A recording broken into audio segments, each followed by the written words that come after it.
The flag bridge of the Kirov-class battlecruiser smells of stale cigarette smoke and the ever-present hum of electrical equipment. It's September in the Barents Sea. The year is 1983, and the Cold War is grinding on.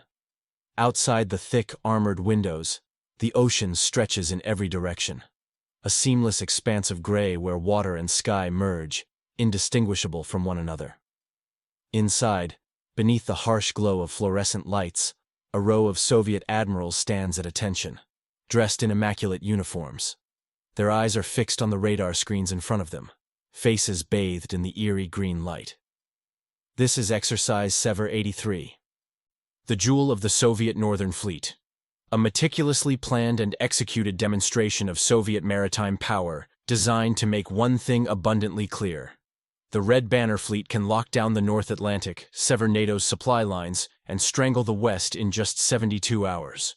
On the plotting boards in front of the officers, red grease pencil lines trace the arcs of overlapping fire control zones. These lines represent the reach of long-range radar systems, fighter patrols, surface-to-air missile batteries, and anti-ship cruise missiles. It is an impenetrable system on paper. In war games played out in Moscow, this setup always wins. But something is wrong. A symbol flashes on the status board. A cruiser has been declared hit. Multiple simulated missile strikes amidships. The admiral closest to the board frowns. Almost immediately, another report comes in. A destroyer has been mission killed. Then a third ship, all in a matter of seconds. Yet there's no indication of a threat. No incoming missile trails, no radar blips, no signs of danger. The air outside remains as clear and quiet as it was 5 minutes ago. And then, the reports begin to flood in over the exercise net, each one cascading like a collapsing dam. Ships across the formation are being destroyed by something they can't even detect. For the Soviet Navy, sea denial has been the strategy for decades. The goal is not to project power across the world's oceans like the Americans, but to deny the West access to the waters around the Soviet Union. The USSR has a vast, vulnerable coastline, with key strategic bastions, Murmansk, Vladivostok, the Black Sea, where their ballistic missile submarines lie hidden beneath the waves, awaiting orders to strike. Protecting these bastions is their top priority. The Americans, with their powerful carrier battle groups, represent the greatest threat to that mission. The Soviet strategy, therefore, has been to build a fortress at sea, a complex, layered defense designed to keep American aircraft carriers far from their shores. Massive surface ships bristling with missile tubes, submarines that stalk the deep, long-range bombers armed with anti-ship missiles, extensive air defense networks that stretch hundreds of miles out from the Soviet coast. The theory is straightforward. If you keep the American carriers far enough away, their aircraft will never be able to threaten the bastions. Force them to fight their way through a wall of threats. Overwhelm them with sheer firepower. The Soviets believe that, over time, the Americans will be worn down by attrition. Steel against steel. Numbers against range. But the Americans are not playing by these rules. They are fighting a different kind of war. A war that the Soviets cannot fully comprehend until it's too late. A U.S. carrier air wing is not just a collection of planes. It is a sophisticated, integrated system. At its core, it is a single organism with multiple moving parts, all designed to complement and enhance the capabilities of the others. At the center of this system is the aircraft carrier itself, a floating city of 5,000 men and women, with a complement of 80 aircraft. But the real weapon is not the ship. It is what launches from its deck. At the high end of the chain are the E-2 Hawkeye early warning aircraft, ungainly turboprops with massive radar dishes mounted on their backs. These planes soar high above the fleet, scanning hundreds of miles in all directions, tracking every surface ship, every incoming missile, and every aircraft. They coordinate every aspect of the strike, adjusting routes, calling out threats, and managing the electronic battlefield from the skies. Below them, the EA-6B Prowler jamming aircraft work their own form of magic.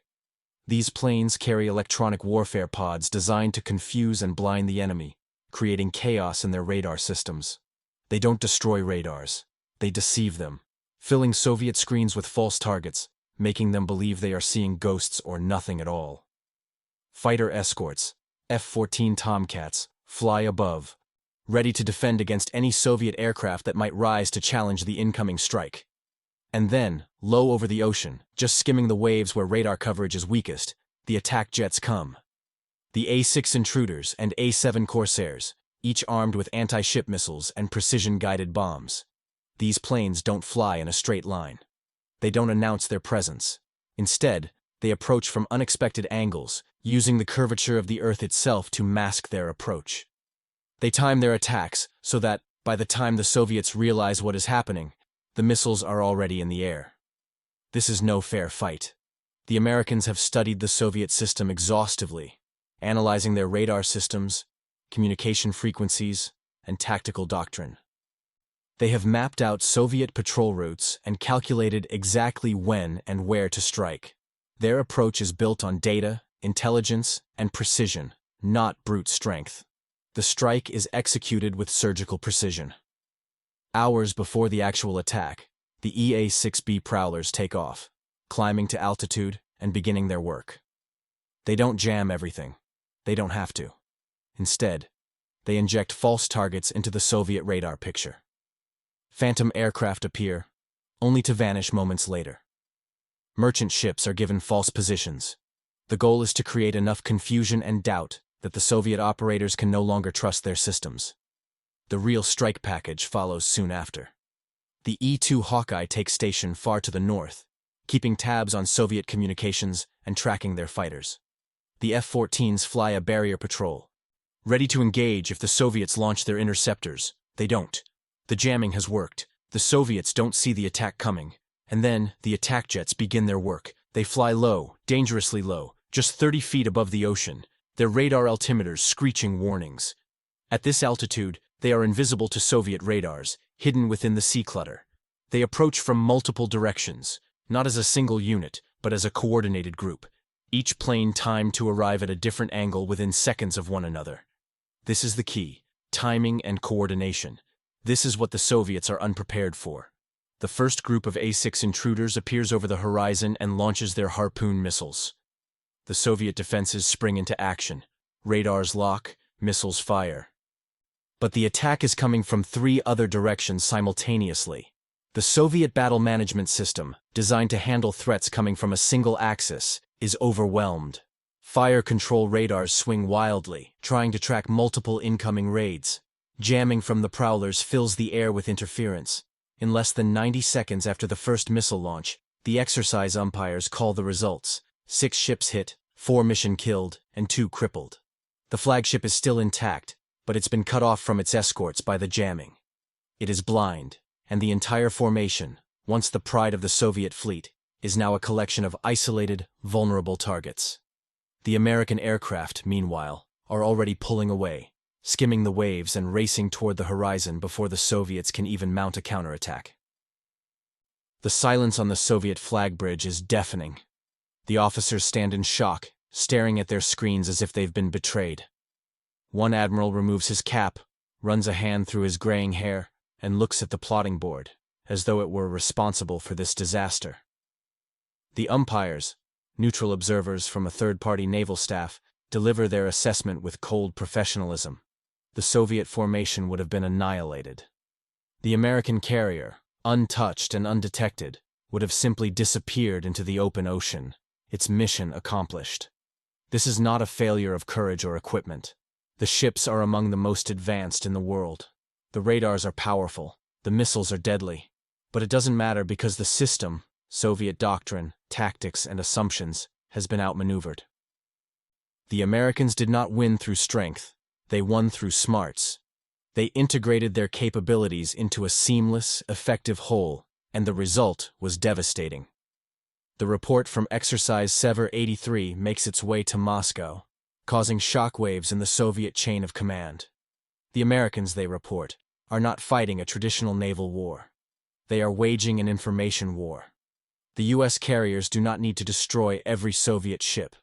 They only need to destroy enough to destroy the formation's cohesion. And they can do it from beyond radar range, using electronic warfare and coordination the Soviets cannot match.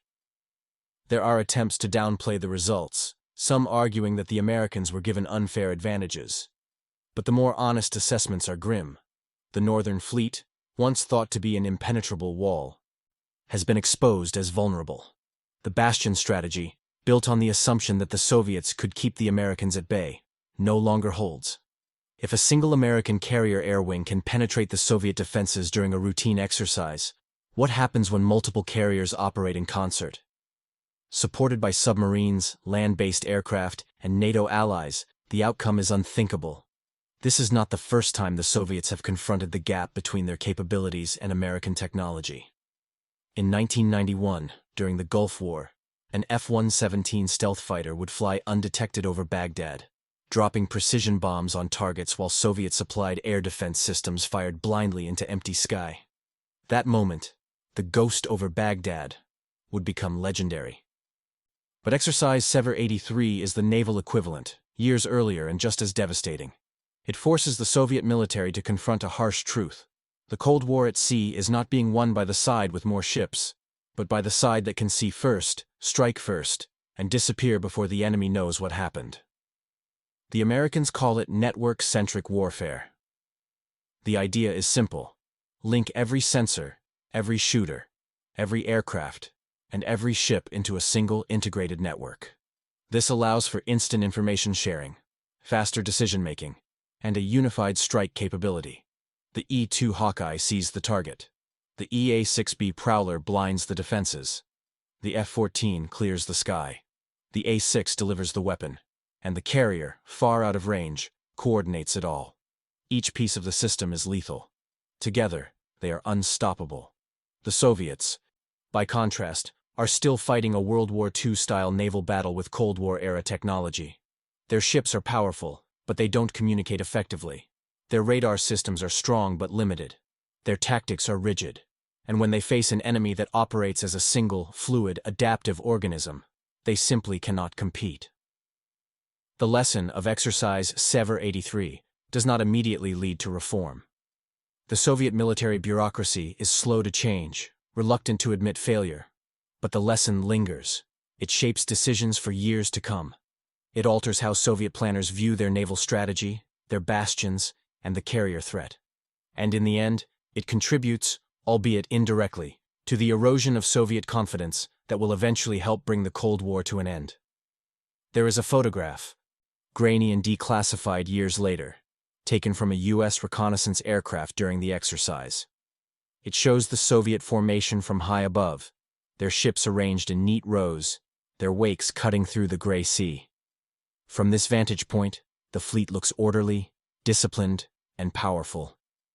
But what that photograph doesn't show is the chaos unfolding below. It doesn't show the confusion on the Soviet radios. It doesn't show the admirals on the flag bridge, standing in stunned silence as they realize that their fortress is not a fortress at all. It is a curtain, and the Americans have just walked right through it. The Cold War at sea did not end with a single battle. It ended with moments like this. Quiet demonstrations of capability that made one side realize they were fighting a war they couldn't win. The Soviet Navy would continue to build ships, conduct exercises, and patrol their bastions, but after Exercise Sever 83, something had shifted. Confidence had eroded. The assumption of parity was shattered. The Americans had proven, without firing a single live weapon, that their carrier air wings were not just technologically superior. They were conceptually superior. And in the end, that was the difference. The Soviets built a fortress. The Americans built a system. And when those two philosophies collided in the cold waters of the Barents Sea, it was no contest.